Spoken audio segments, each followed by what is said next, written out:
ડાંગ જિલ્લામાં ભારેથી અતિભારે વરસાદની હવામાન વિભાગની આગાહી અને રેડ એલર્ટને ધ્યાનમાં રાખીને જિલ્લા કલેક્ટર એન.ડી. પરમારે આવતીકાલે 31 જુલાઈના રોજ જિલ્લાની તમામ શૈક્ષણિક સંસ્થાઓમાં શૈક્ષણિક કાર્ય બંધ રાખી રજા જાહેર કરી છે।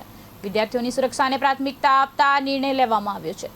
સાથે જ આહવા, વધઈ અને સુબીર તાલુકામાં લાયઝન અધિકારીઓની નિમણૂક કરી સમગ્ર તંત્રને સ્ટેન્ડ બાય રાખવામાં આવ્યું છે। જ્યારે તમામ અધિકારીઓ અને કર્મચારીઓની રજાઓ તાત્કાલિક અસરથી રદ કરી હેડક્વાર્ટર ન છોડવા સૂચના આપી છે।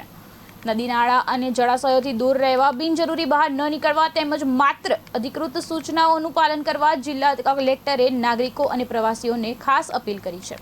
સાથે જ સંભવિત ઓવરટોપિંગવાળા માર્ગો પર પોલીસ અને હોમગાર્ડના જવાનો તૈનાત કરીને તંત્રને સંપૂર્ણ સજ્જ રાખવામાં આવ્યું છે। અને આવતીકાલે 31 જુલાઈના રોજ રેડ એલર્ટ જાહેર કરવામાં આવ્યું છે। આ સમયગાળા દરમિયાન ડાંગ જિલ્લામાં પવન સાથે ભારેથી અતિભારે વરસાદ પડવાની પૂરી સંભાવના છે, જેની પૂર્વ તૈયારીના ભાગરૂપે આવતીકાલે તારીખ 31 જુલાઈ 2026ના રોજ જિલ્લાની તમામ શૈક્ષણિક સંસ્થાઓમાં રજા જાહેર કરવામાં આવી છે। તમામે તમામ 3 તાલુકાઓમાં લાયઝન અધિકારીઓની નિમણૂક કરવામાં આવી છે અને તમામ સ્ટાફને સ્ટેન્ડ બાય રાખવામાં આવેલ છે। રજા ઉપર રહેલા તમામ અધિકારી કર્મચારીઓની રજા રદ કરવામાં આવી છે।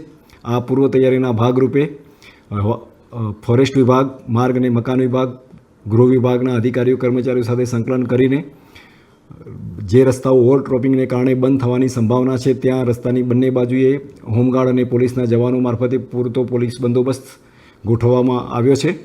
આ સમયગાળા દરમિયાન કોઈપણ વ્યક્તિઓએ બિનજરૂરી બહાર ન નીકળવા માટે વિનંતી કરવામાં આવે છે।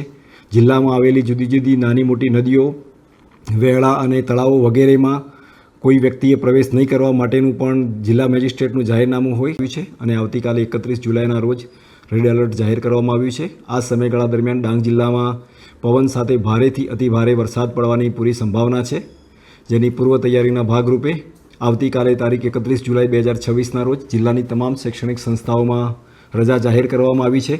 તમામે તમામ 3